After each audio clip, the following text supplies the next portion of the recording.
Hi guys, welcome back to my channel. Today I'm going to show you how you can expand character slot by one using Supreme Kai Stone Treasure in Dragon Ball Z Dokkan Battle. So I made this video for new player, but as you can see I'm already rank 560. But in case you are still rank 30 or 50, the character slot will be limited. For example, tap the character list, and as you can see I already have 725 character slot.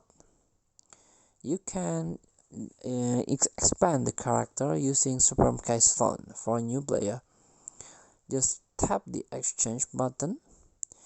As you can see, there are 4 options here in Baba Shop.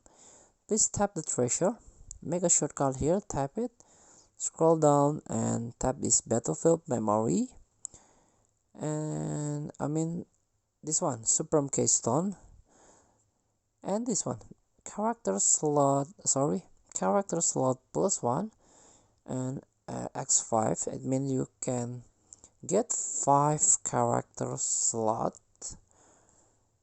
2 times left by only using 15 Supreme Kai Stone. So it's required just 15 Supreme Kai Stone to exchange this character slot item. So you can collect this Supreme Kai Store from the quest Dokkan story. So thank you for watching. Don't forget to comment, like and subscribe. Also click the next button below. Enjoy the game.